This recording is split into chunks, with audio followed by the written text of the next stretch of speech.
Okay, so we're gonna get started. If you're interested in donating, this is my Venmo link. So it's just at Alyssa-Kubitz. And we'll get started as usual in a comfortable seated position. So you can be in cross-legged or your legs straight out in front of you. And we'll bring our hands into a mudra, so pointer finger, middle finger, and thumbs touching on both hands. Palms face up on your knees or thighs. Bring your weight back towards your sits bones. Close your eyes. And take a full inhale through your nose, letting your belly rise. Holding at the top of that breath. And then slow exhale out your mouth. Pausing at the bottom. On your next inhale through your nose, connect your tongue to the roof of your mouth.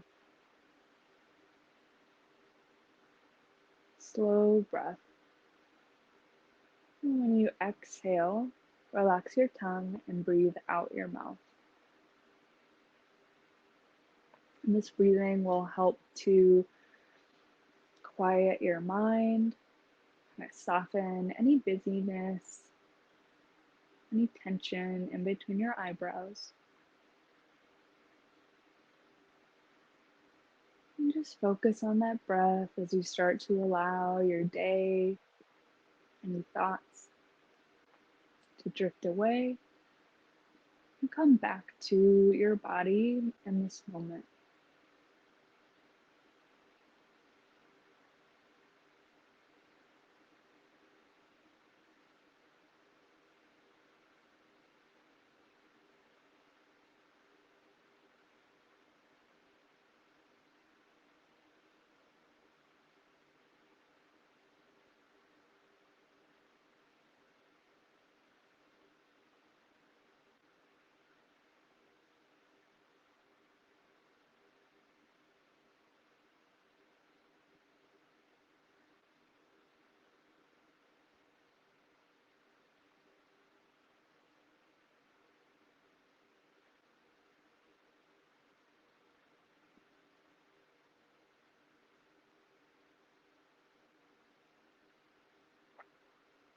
And start to come back to just breathing in and out through your nose, still directing it down towards your belly.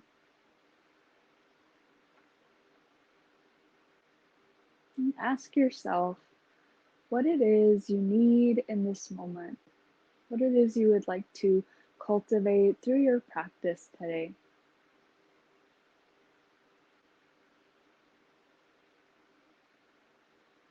And once you've set that intention, go ahead and bring your palms together, thumbs to your heart, in Anjali Mudra. And inhale. On the exhale, bring your arms out wide.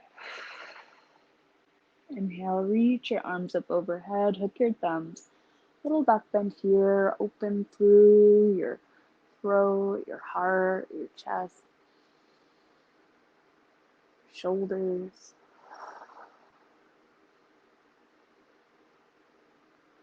And one more inhale, stretch up towards the sky. On the exhale, let your arms float all the way back down. If your knees are bent, go ahead and lengthen your legs down your mat. Shake them out a little bit, get the blood circulating back down towards your toes.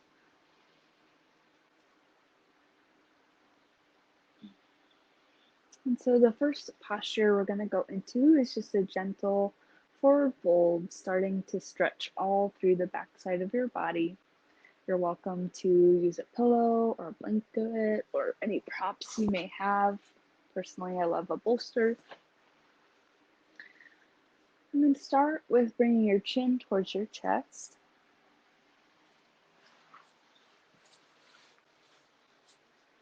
And rounding forward. So you want to feel a stretch. Maybe it's in your shoulders, your lower back, maybe it's in the back of your legs. Wherever you're feeling it, just make sure that it's not so intense that you start to tense up or your breath gets fast. You just want to start to feel it and then direct your breath into that tension. I'm going to set a timer here for 5 minutes as we take our time settling into the position. And so today we're going to start a book. I'm going to read a little bit while we hold our posture. You can start to go into your forward fold if you haven't already. And the name of the book is The Power of Now by Eckhart Tolle, starting with chapter 1.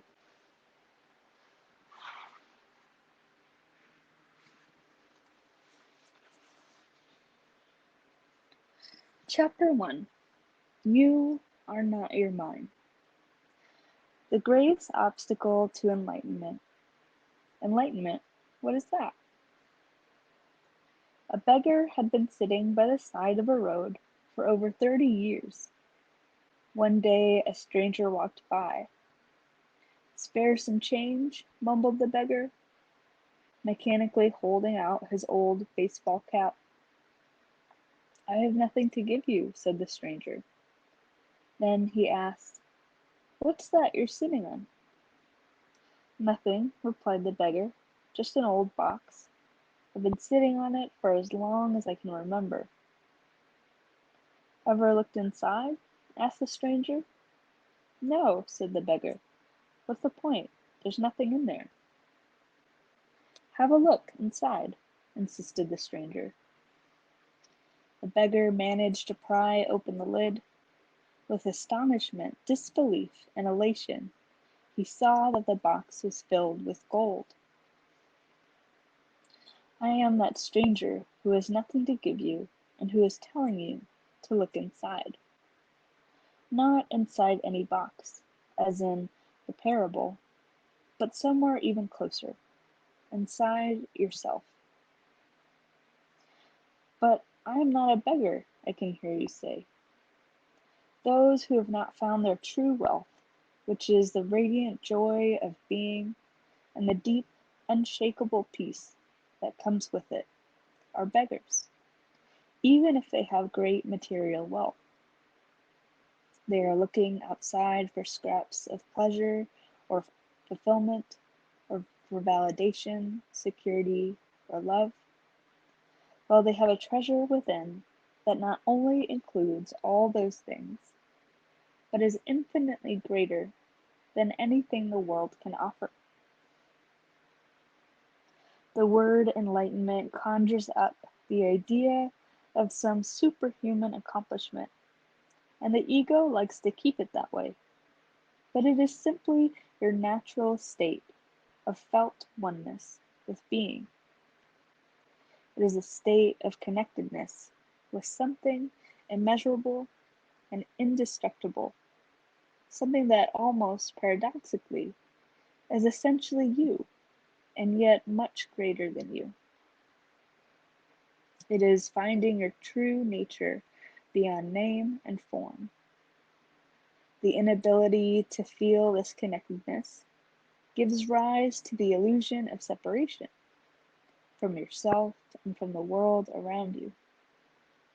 You then perceive yourself consciously or unconsciously as an isolated fragment. Fear arises, and conflict within and without becomes the norm.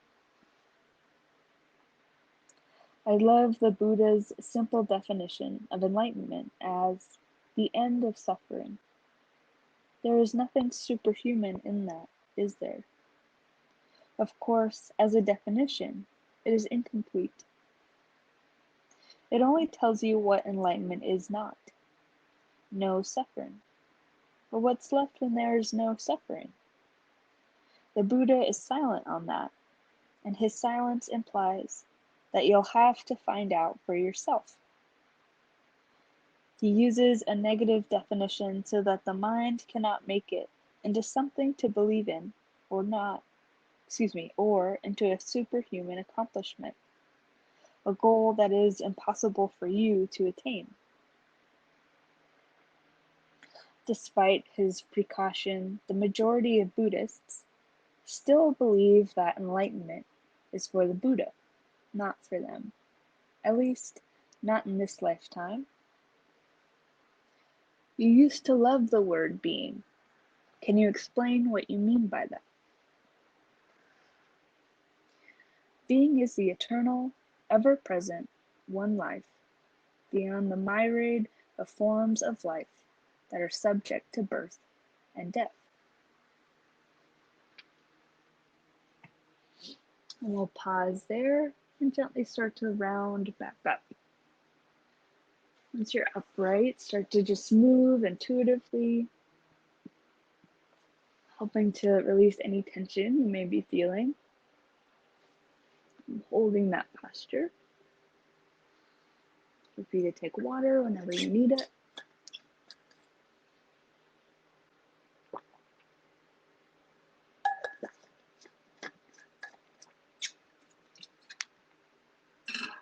Next, we're going to go into a reclining posture. So you're going to want a prop behind you to start, and then you're going to bring your right foot towards your right hip. Now check in with your knee. You can have your toes pointing straight back or out to the side, just depending on how your ankle and your hips feel. So if your knee is touching the floor and you don't feel a stretch yet in your right thigh, you can start to lean back. You can lean onto a support or flat onto your mat.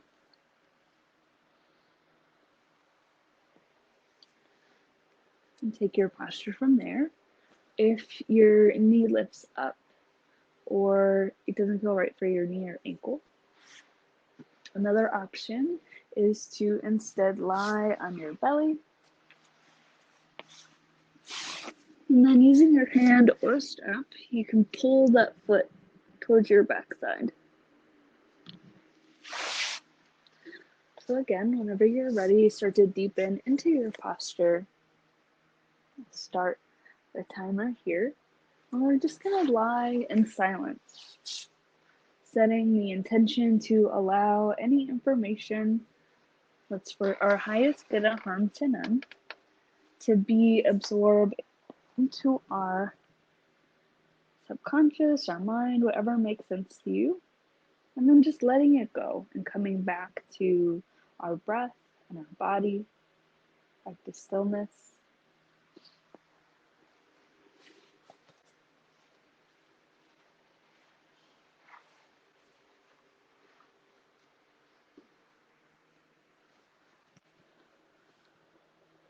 If you find that your mind is busy today,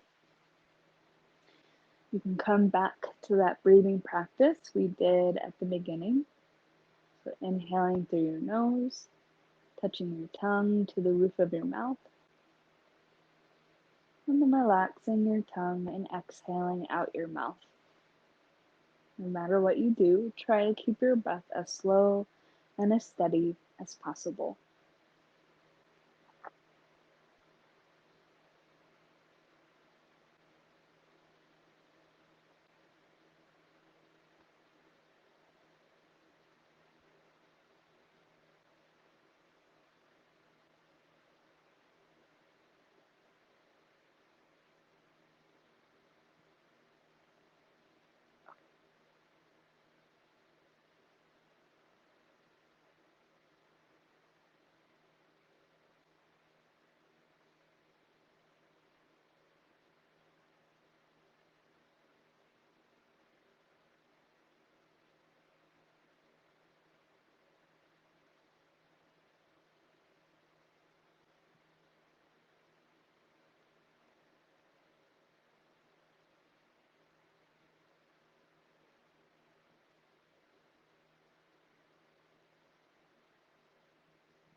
Begin to deepen your breath.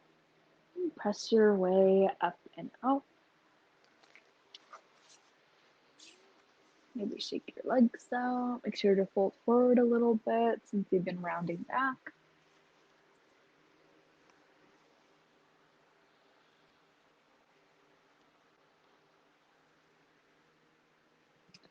And then next we're going to go into a straddle. So bringing your heels out wide, maybe having a support to round forward onto. And breathing into your stretch. And we'll continue reading from the story. All right, so it says, you used the word being. Can you explain what you mean by that? Being is the eternal, ever-present, one life, beyond the myriad forms of life that are subject to birth and death. However, being is not only beyond, but also deep within every form as its innermost invisible and indestructible essence. This means that it is accessible to you now as your own deepest self, your true nature. But don't seek to grasp it with your mind. Don't try to understand it. You can know it only when the mind is still, when you are present, when your attention is fully and intensely in the now. Being can be felt, but it can never be understood mentally. To regain awareness of being and to abide in that state of feeling realization is enlightenment. When you say being, are you talking about God? If you are, then why don't you say it? The word God has become empty of meaning through thousands of years of misuse. I use it sometimes, but I do so sparingly. By misuse, I mean that people who have never even glimpsed the realm of the sacred, the infinite vastness behind that word, use it with great conviction, as if they knew what they are talking about. Or they argue against it as if they knew what it is that they are denying. This misuse gives rise to absurd beliefs, assertions, and egoic delusions, such as, my or our God is the only true God, and your God is false. Or, Nietzsche's famous statement, God is dead. The word God has become a closed concept.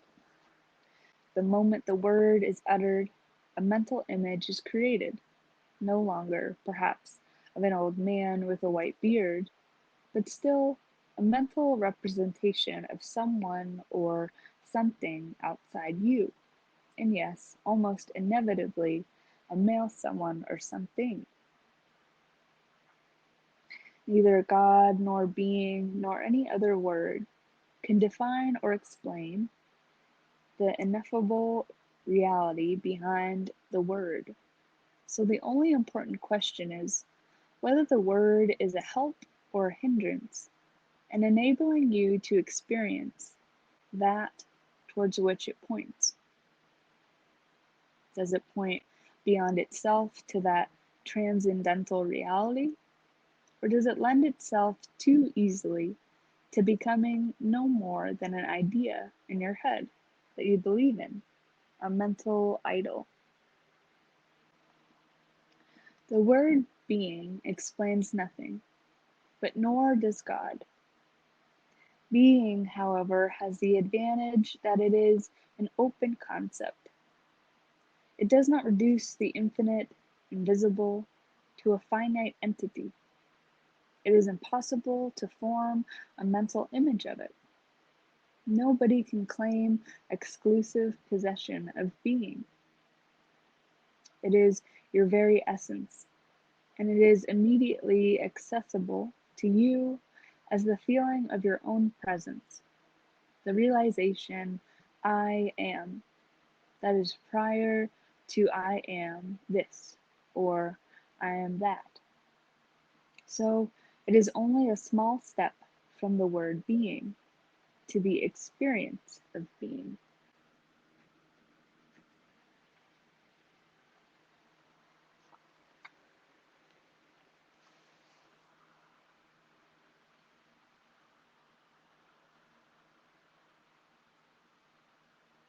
And begin to deepen your breath and bring your way back up.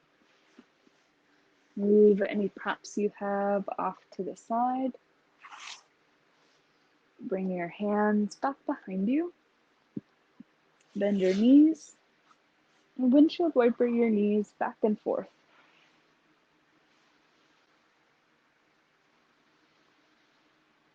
And then come back to seated on your mat. And we're going to go into the quadricep stretch on the left side. So again, either bringing your left foot towards your left hip or lying on your belly and pulling that foot towards your left side.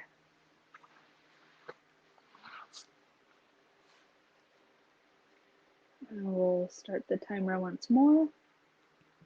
Start to come into your posture and into that quiet, following your breath.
And begin to deepen your breath. Make your way up and out.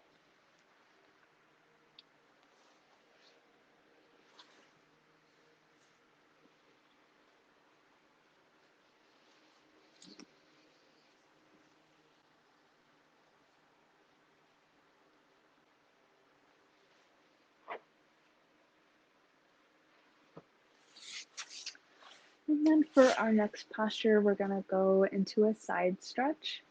So you can either keep your legs out at a straddle, or if you want to deepen the stretch, you can bring the bottom of your left foot to your right inner thigh. And then you'll bring your hands on either side of your right leg. Twist so that your heart is facing towards that right foot. And then from here, gently round forward. So just kind of seeing how intense you want that side stretch to be. Sometimes I'll put blocks or pillows on either side of my right leg so I don't have to lean all the way forward. Get myself set up here. Set our timer. Continue reading.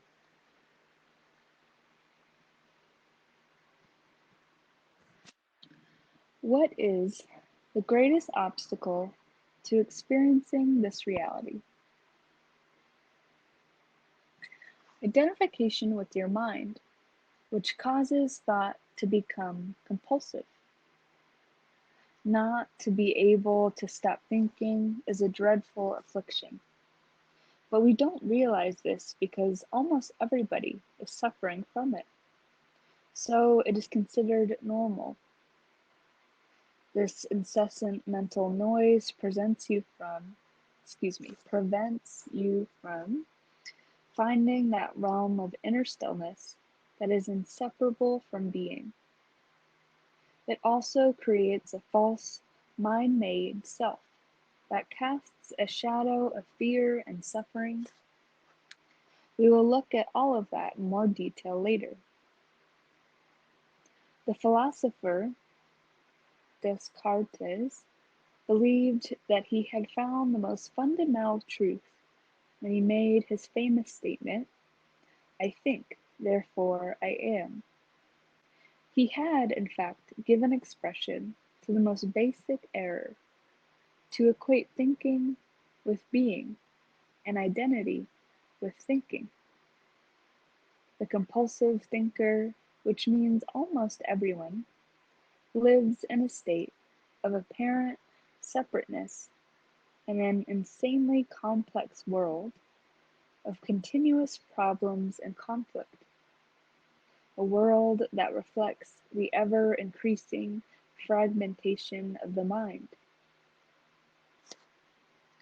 Enlightenment is a state of wholeness, of being at one, and therefore at peace, at one with life in its manifested aspect, the world, as well as with your deepest self and life unmanifested, at one with being.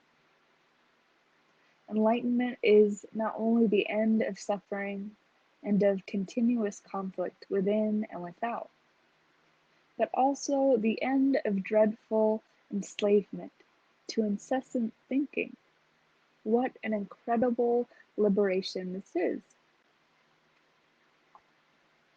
Identification with your mind creates an opaque screen of concepts, labels, images, words, judgments, and definitions that blocks all true relationship. It comes between you and yourself, between you and your fellow man and woman, between you and nature, between you and God. It is this screen of thought that creates the illusion of separateness, the illusion that there is you and a totally separate other. You then forget the essential fact that underneath the level of physical appearances and separate forms, you are one with all that is. By forget, I mean that you can no longer feel this oneness as self-evident reality. You may believe it to be true, but you no longer know it to be true. A belief may be comforting. Only through your own experience, however, does it become liberating. Thinking has become a disease. Disease happens when things get out of balance. For example, there's nothing wrong with cells dividing and multiplying in the body, but when this process continues in disregard of the total organism, cells proliferate and we have disease. The mind is a superb instrument if used rightly. Used wrongly, however, it becomes very destructive. To put it more accurately, it is not so much that you use your mind wrongly, you usually don't use it at all. It uses you. This is the disease. You believe that you are your mind. This is the delusion. The instrument has taken you over. Begin to deepen your breath. Make your way up and out.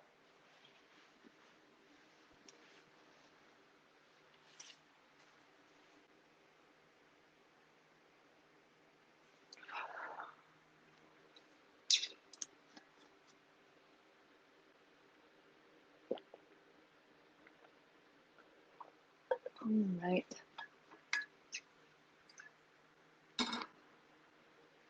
Just thinking real quick which way to twist. All right. So, taking your prop, you're going to bring it next to your left hip. Actually, let's change tactics real quick. I want to make sure we round the other way. Push that off to the side, and then make your way onto your belly. We're actually going to stretch into the left shoulder. So when you lay down your stomach, your left arm is going to come straight out from your shoulder.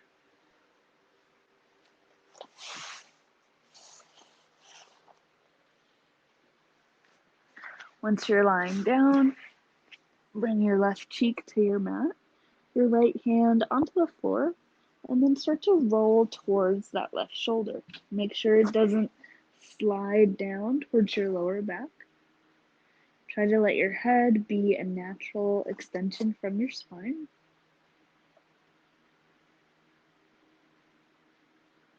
And then just breathe into the stretch in your shoulder, or maybe you feel more of a compression in your side from twisting, or maybe you feel it more in your bicep. Wherever it may be, just direct your breath into that sensation, coming back to that stillness.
Begin to deepen your breath.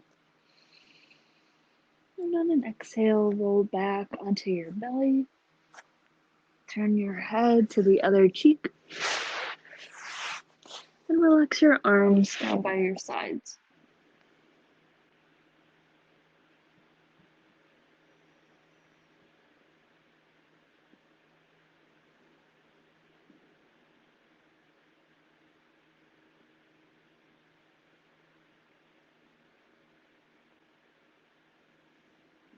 Bring your chin to your mat, your hands under your shoulders, and press your way up and back to child's pose. So hips towards your heels, forehead to your mat or support. Your arms can be in front of you, or bring your hands down towards your feet.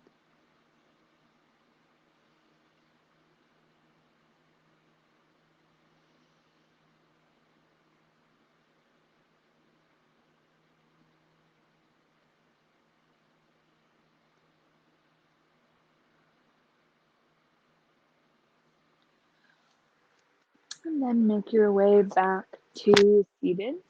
So we're going to go into that side stretch on the other side. So either having your legs out in a straddle, or this time bringing the bottom of your right foot to your inner left thigh. Again, setting yourself up with any props. Make sure to twist a little bit before rounding over that left leg. And start to make your way into your posture.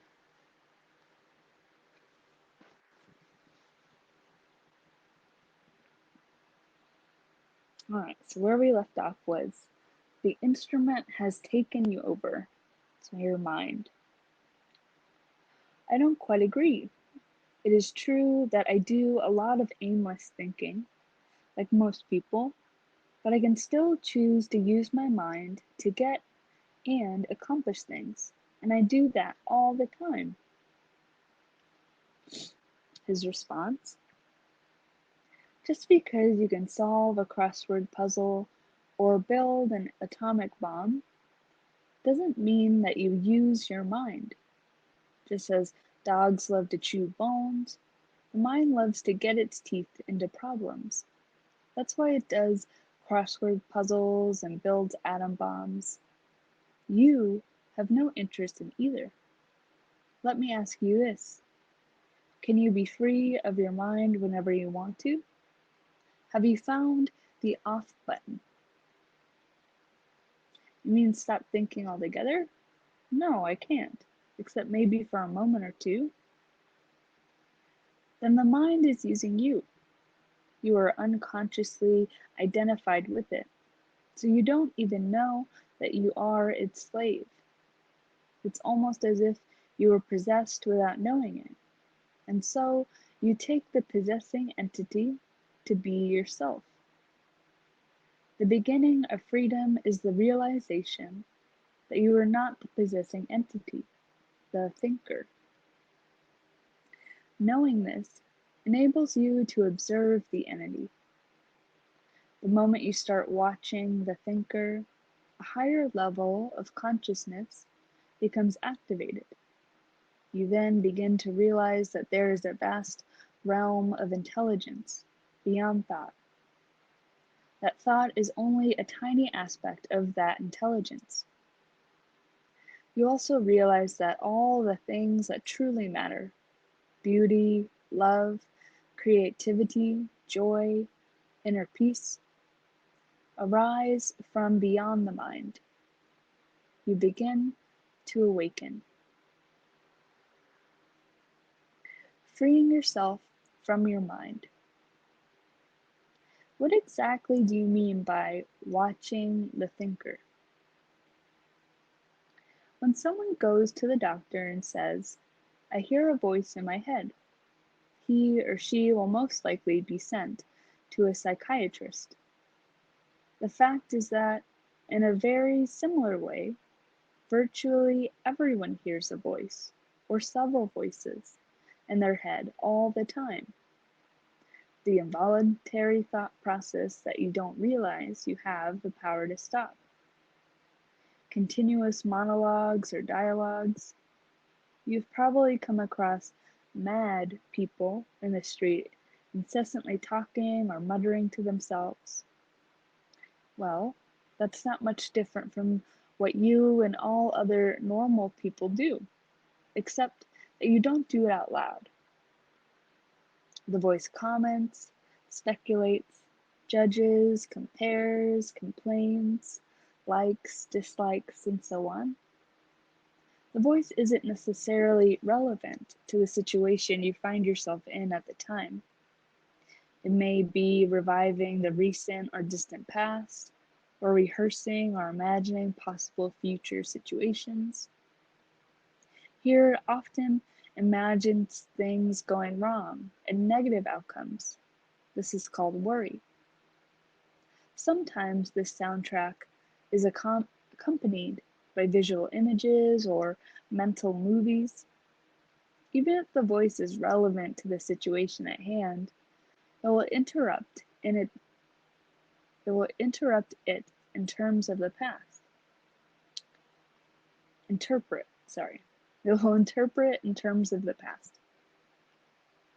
This is because the voice belongs to your conditioned mind, which is the result of all your past history, as well as of the collective cultural mindset you inherited. So you see and judge the present through the eyes of the past and get a totally distorted view of it. And begin to deepen your breath and make your way up and out. I'm going to turn a light on here. It's getting kind of dark.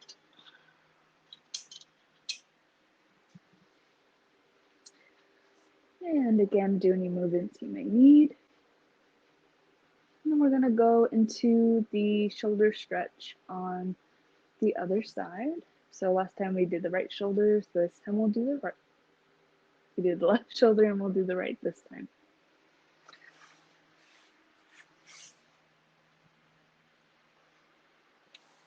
And lying on your belly, bring your arm straight out, and then roll to the right. As you roll, you might want to bend that left knee and bring your foot onto the floor behind your right leg. Just kind of helps you twist back a little bit more. And again, sinking into the posture, noticing where you're feeling aches or pains or any stiffness.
And take a deep inhale. On the exhale, make your way onto your belly. Relax your arms and turn a cheek.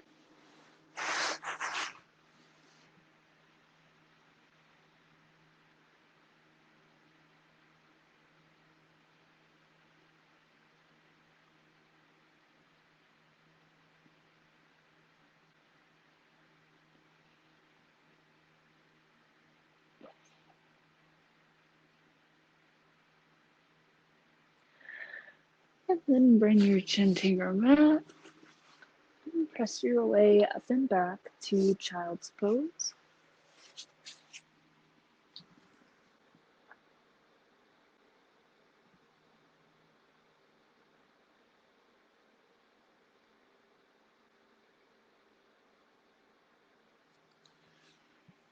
And start to make your way up and out, and then onto your back for our final meditative posture in Shavasana.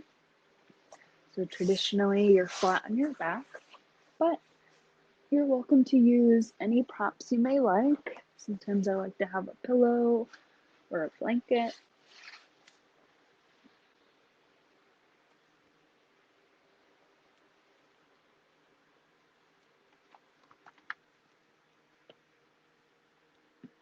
And then once you're on your back,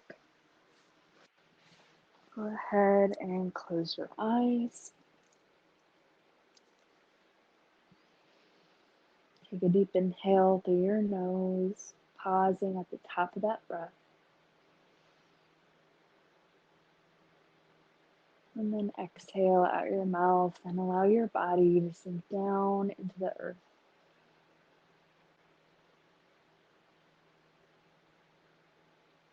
And back to an easy belly breath. Imagine your bones heavy. You can also imagine the pull of gravity on your body down towards the center of the earth.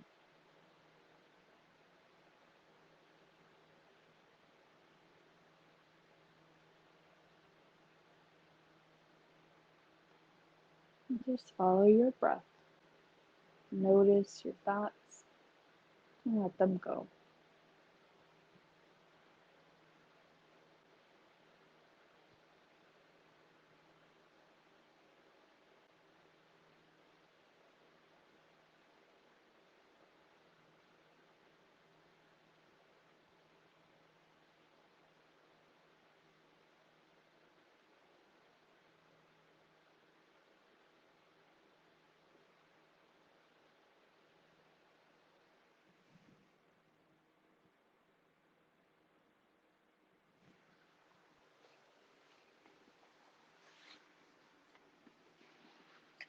And it is the end of our class together.